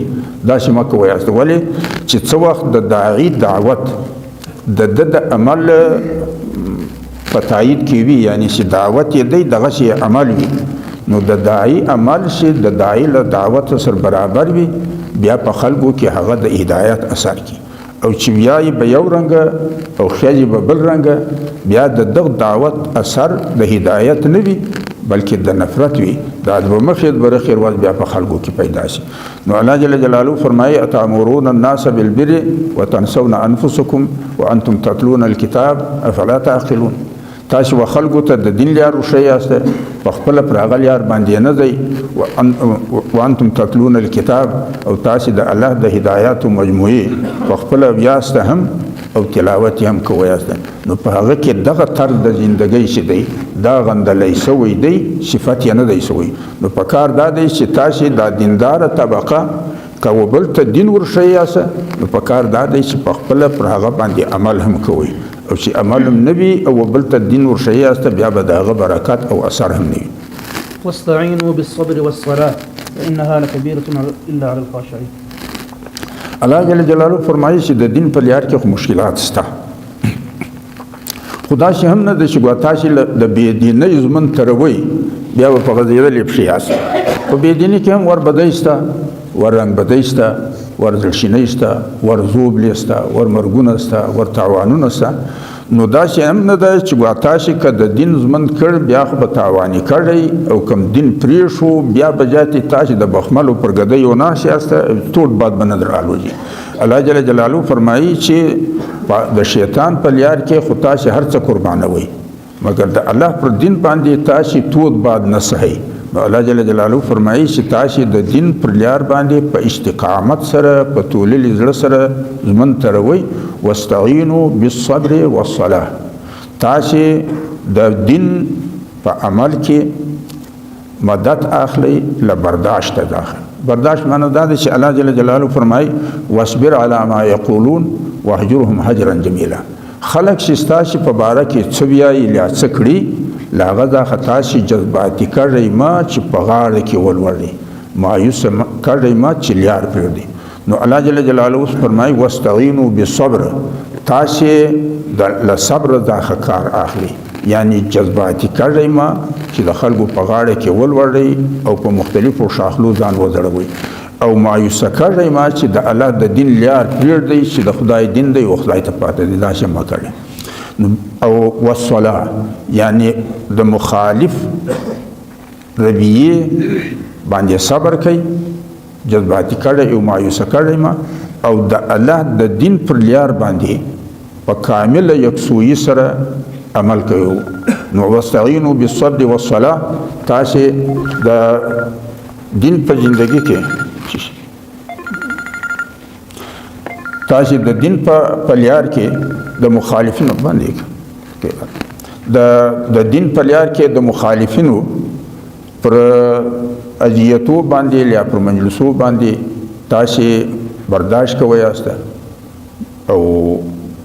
د دین پر لیار باندې خپل عمل په تسلسل سره جاری ساتئ واستعینوا بالصبر والصلاة وإنها لكبيرة إلا على الخاشعين الذين يظنون أنهم ملاقو ربهم وأنهم إليه راجعون او انهم الیه راجعون دا صبر او د دین په تولل سره عمل دا د هغو لپاره آسان دی چې د هغو دا یقین دی چې له مرګ بعد بیا ضمن دی او د الله په عدالت کې به زما پیشي وي له ما سره به زما د شو کروڑو حساب کړي که شو نو خو بیا ښه نتیجه وي او که ګنده و نو بیا ګنده نتیجه وي نو الله جل جلاله فرمایي چې تاسو خو به زموږ داسې هم تړوئ دا د بېلیارۍ چې د دین له لارې رد زموږ وي هم داسې خو نه وي چې هغه د خوشحالۍ زموږ وي په هغه کې خو لا نورې پریشانۍ زیاتوي د دین په هغه کې خو دا دی چې که به ظاهر څه مشکلات وي خو دننه د سړي اطمینان وي او دا یې لوی لګېدلی وي چې زه د الله په ښوولي لار برابر یم مخکې بیا الله جل جلاله دا بني اسرائیل چې دي دا لکه د الله پاک چې د ډېر وخت چونکې بیخي ډېری انبیاء علیهم الصلاة والسلام په بني اسرائیل کې تر شوي دي او دا علماء کرام چې بیا چې 1,40,000 کم زیاته پیغمبران دي دا تقریبا دا ټوله په بني اسرائیل کې راغلي دي صرف په بني اسماعیل کې یعنی په عربو کې یو نبی صلی الله علیه وسلم دی نو له دغه وجې څخه په د قرآن شریف کې الله پاک بني اسرائیل ډیر مخاطب کړی دی یعنی مجلسو مخیه د بني اسرائیل مخاطب دی او بظاهر داسې معلومه لکه چې په مستقبل کې د بني اسرائیل داخه الله پاک یو د نبی صلی الله علیه وسلم د مدینه منورې د ریاست جوړېدو له مخه هم حکومت د بني اسرائیل یعنی د عیسایانو او په ځینو ځایو کې به د یهودیانو نو الله جل جلاله فرمایي بیا له هغه بعد تقریبا چې د نبی صلی الله علیه وسلم په زمانه کې د مدینه منورې ریاست قائمه شوې دي نو بیا خو هغه شیر وجه خو د دریو خلافتو وي یو د نبی صلی الله علیه وسلم زمانه و یو زمانه د ابوبکر رضی الله تعالی عنہ یو زمانه د عمر رضی الله تعالی عنہ او نبی صلی الله علیه وسلم فرمایي خیر القرون قرني ثم الذين يلونهم ثم الذين يلونهم ثم يفشو الكذب حتى يحلف الرجل قبل ان يستحلف ويشهد الرجل قبل ان يستشهد دا قرن شدی دا د عربو په ژبه کې و ریاست او حکومت هم ویل کړي لکه د ایران یو بادشاه تر شوی دی چې هغه نوم دی ذوالقرنین یعنی د دوو ریاستو او د دوو حکومتو خاوند چې هغه یو ریاست د ایران او بل ریاست د بابل نو نبی صلی الله علیه وسلم فرمایي خیر القرون قرنی بهترین ریاست او حاکمیت هغه دی چې زه په خپل سربراهي کوم ثم الذين يلونهم بیا به د هغو خلکو حاکمیت او ریاست خیر وي چې هغه په ما پسې وي یعنی د ابوبکر رضی الله تعالی عنہ بیا به له هغه بعد نبی صلی الله علیه وسلم ثم الذين يلونهم بیا به هغه ریاست خیر او حکومت وي چې هغه پسې وي یعنی د حضرت عمر رضی الله تعالی عنہ لدا بعد به د حضرت عمر رضی الله تعالی عنہ له شهادت بعد د امت مسلمه په مابین کې د فتنو پښتانه یې ګړهک وخوت لکه د وړاندې چې به دا حوض و چې به یې چڼ خلاص کړ بیا به دا پړپاخه تاسې دا اوبه به وتي. نو د حضرت عمر رضی الله تعالی عنه له شهادت بعد په امت مسلمه کې د فتنو دروازې خلاصې شوې. بیا د حضرت عثمان رضی الله تعالی عنه له شهادت بعد خو دا کیسه نوره پسې خرابه شوه. نو بني اسرائیل چې دي دا نبوت هم په دوی کې راغلی دی اکثر د انبیاو او حکومت هم د داود علیه السلام له زمانې دا پکې راغلی دی. او داود علیه السلام تر عیسی علیه السلام تقریبا 11 کاله له مخه د حکومت په بیت المقدس کې. بیا سلیمان علیه السلام د داود علیه السلام زوی. بیا تر دا وخت پورې دا د مسلمانانو هغه آخري چې دا رمقه وهل خلافت عثمانیه دا په 1923 کې د انګریزانو د معاهدې په نتیجه کې ختم شو. نو مخته هم بني اسرائیل اوس هم پر دنیا باندې بني اسرائیل حاکمیت کوي. نو الله جل جلاله فرمایي یا بني اسرائیل اذكروا نعمتي التي انعمت عليكم واني فضلتكم على العالمين. تاسو ما شګړې در په لړ کې استه او ما وتاش ته پر ټوله دنیا باندې بالا دشتي در کړی ده فضیلت مو در کړی واني فضلتكم على العالمين. واتقوا يوما لا تجزي نفس عن نفس شيئا ولا يقبل منها شفاعة ولا يؤخذ منها عدل ولا هم ينصرون. نو الله جل جلاله فرمایي چې نن خو ستاسو پر دنیا باندې بالادستی ده یعنی د بني اسرائیل لکه نن چې د مغرب پر دنیا باندې بالادستی ده. نو دوی وايي واتقوا يوما لا تجزي نفس عن نفس شيئا.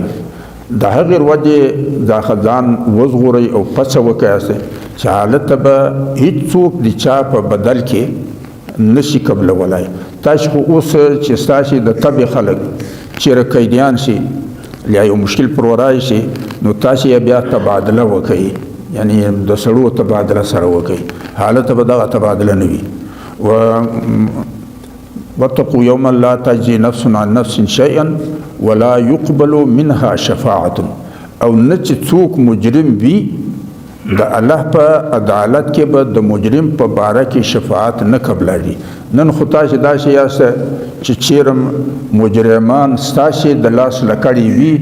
نو تاسو د هغه لپاره سفارش وکړئ نو بیا ستاسو په سفارش باندې مجرم خلاصي. هغه وخت به د الله په عدالت کې د هیڅ چا سفارش د مجرم په باره کې قبول نشي. واتقوا يوما لا تجزي نفس عن نفس شيئا ولا يقبل منها شفاعة ولا يؤخذ منها عدل. او نبا د چا مجرم د جرم د په پاداش کې بدله اخیستل کړي چې مثلا جریمه د پیسو په شکل کې یا د مال په شکل کې ادا کړي. نن خو چې ستاسو خلک کښېوځي خو یا یې په قیدیانو تبادله وکړي یا بیا سفارش وکړي یا بیا په مال باندې د هغه خلاصتوب وکړي. د قیامت پر ورځ باندې به د الله په عدالت کې دا یو شی هم نه چلوي. واتقوا يوما لا تجزي نفس عن نفس شيئا ولا يقبل منها شفاعة ولا يؤخذ منها عدل ولا هم ينصرون. او نه به د چا ملا څوک غړلی شي. نن خو که تاسې داسې و چې یو حکومت ستا خبره نه ومنله خو بیا به فوجکشي باندې وکړئ. حالت دغه شی هم نشي کېدای. نو الله جل جلاله فرمایي چې بني اسرائیل زما ښه در په زړه کې یاسته دا نن په دنیا کې چې تاسې څه کولی شئ د الله په عدالت کې به دغه بیا سبا تاسې یوه هم په وس پوره نه وي. وإذ نجيناكم من آل فرعون يسومونكم سوء العذاب يذبحون أبناءكم ويستحيون نساءكم وفي ذلكم بلاء من ربكم عظيم. دا یوسف علیه السلام چې و دا د یعقوب علیه السلام زوی او ابراهیم علیه السلام دا په اصل کې د عراق استوګی و. په هغه زمانه کې د عراق نوم بابل و او د عراق استوګی و. د دریای فرات لغاړې دا شی و آبادی ده. اوس خو به کندر یعنی اوس خو آثار وي که بې نه وي خو په هغه زمانه کې د هغې آبادۍ نوم اورو ابراهیم علیه السلام د اورو او تقریبا داسې وبوله چې 1200 یا 1900 کاله قبل مسیح دی له دغه وطنه څخه راغی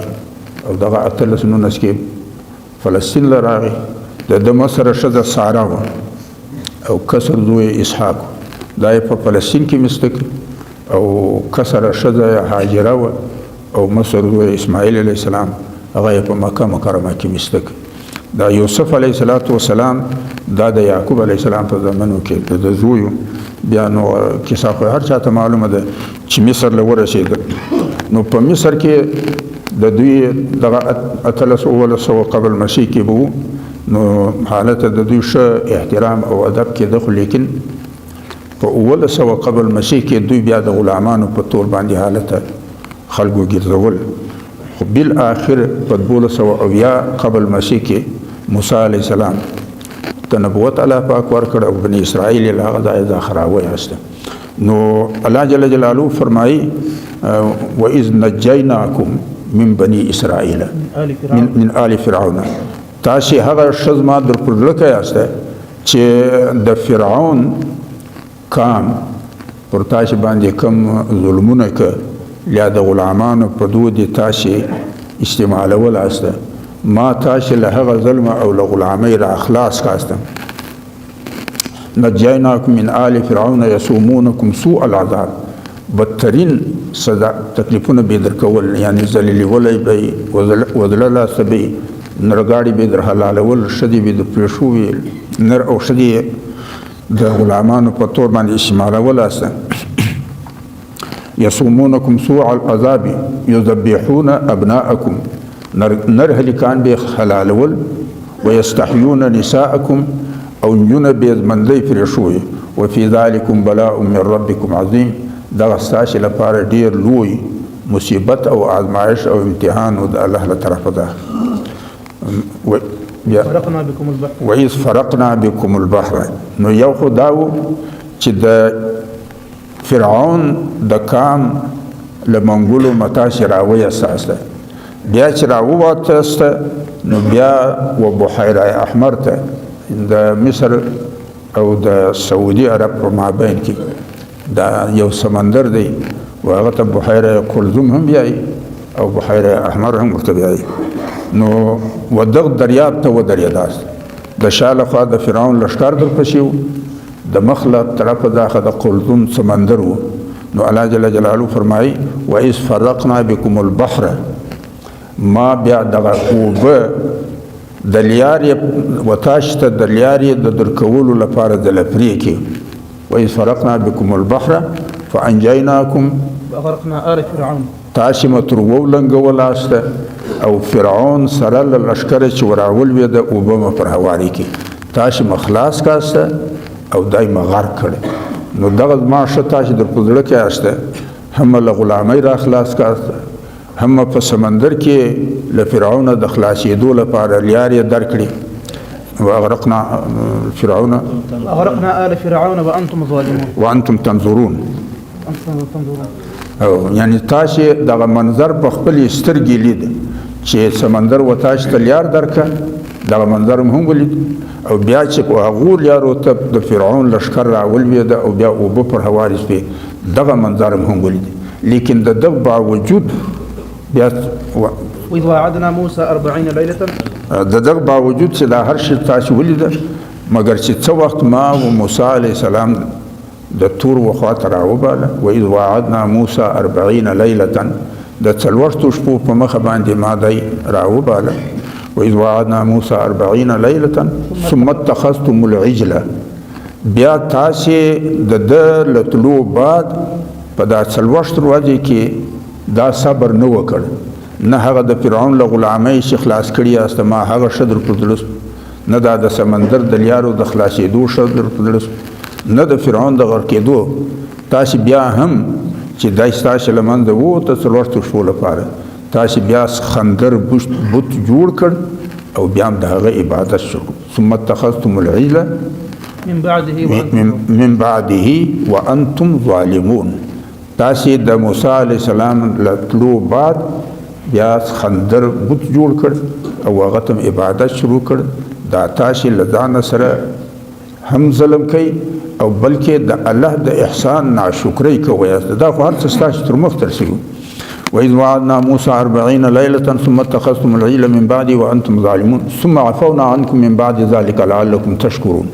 د دغه باوجود چې تاسې دغه نافرماني او بېلیارۍ وکړ بیا هم ما ستاسې د دغو غلطیو سزا و تاسې ته نه قدر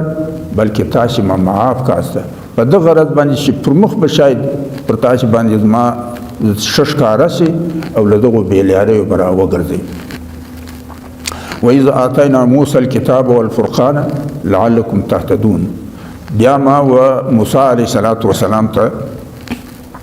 د هدایاتو مجموعه ورکړه چې ستاسې د خپل مابین د تنازعاتو حل هم پکښې وي او ستاسې د بهتر ژوند لپاره رهنمایي او هدایت هم پکښې وي. وإذ آتينا موسى الكتاب والفرقان لعلكم تهتدون. وإذ قال موسى لقومه. او بیا هغه وجه هم در پر زړه کې چې موسی علیه السلام وقوم ته وویل انکم ظلمتم انفسکم باتخاذکم العجل فتوبوا الى بارئکم فاقتلوا انفسکم ذلكم خیر لكم عند بارئکم وتاب علیکم انه هو التواب الرحیم. نو موسی علیه السلام وقوم ته وویل چې دا د اسخندر د بت پرستۍ په وجه باندې تاسې له ځانه سره ظلم کړی دی.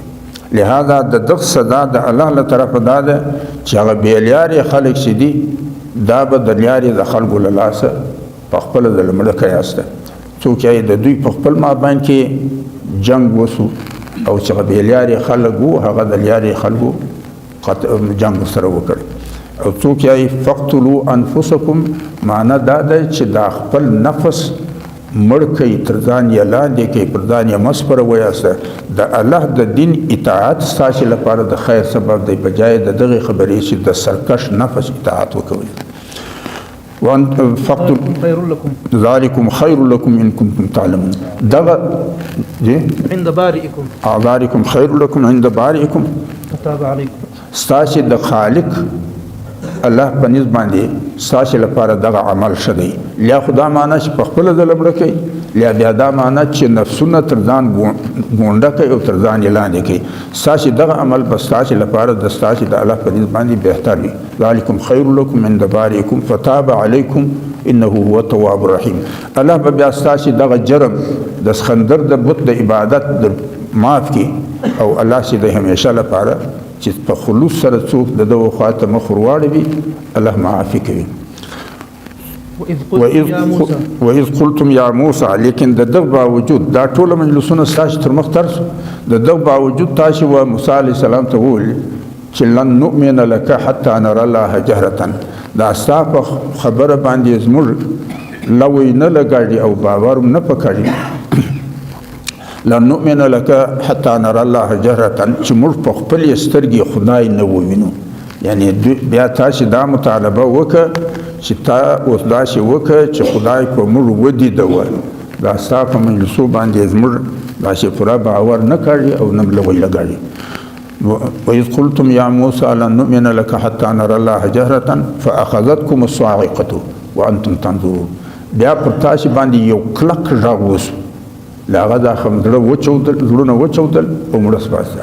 د هغه مرګ بعد بیا ما تاسې راپورته کړم. علماء کرام لیکي چې موسی علیه السلام والله ته دعا وکړه چې داسې بیرته والیسم خو په دا کام کې به زه د ستا د دین دعوت څنګه چلوم چې د ګډ دادي مړه شوم. بیا الله پاک فرمایي ثم بعثناکم من بعد موتکم لعلکم تشکرون. ما بیرته بیا رازمندي کاسته چې تاسې د خدای ښه پر تاسې ښکاره سي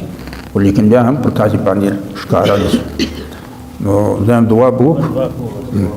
اللهم آمین.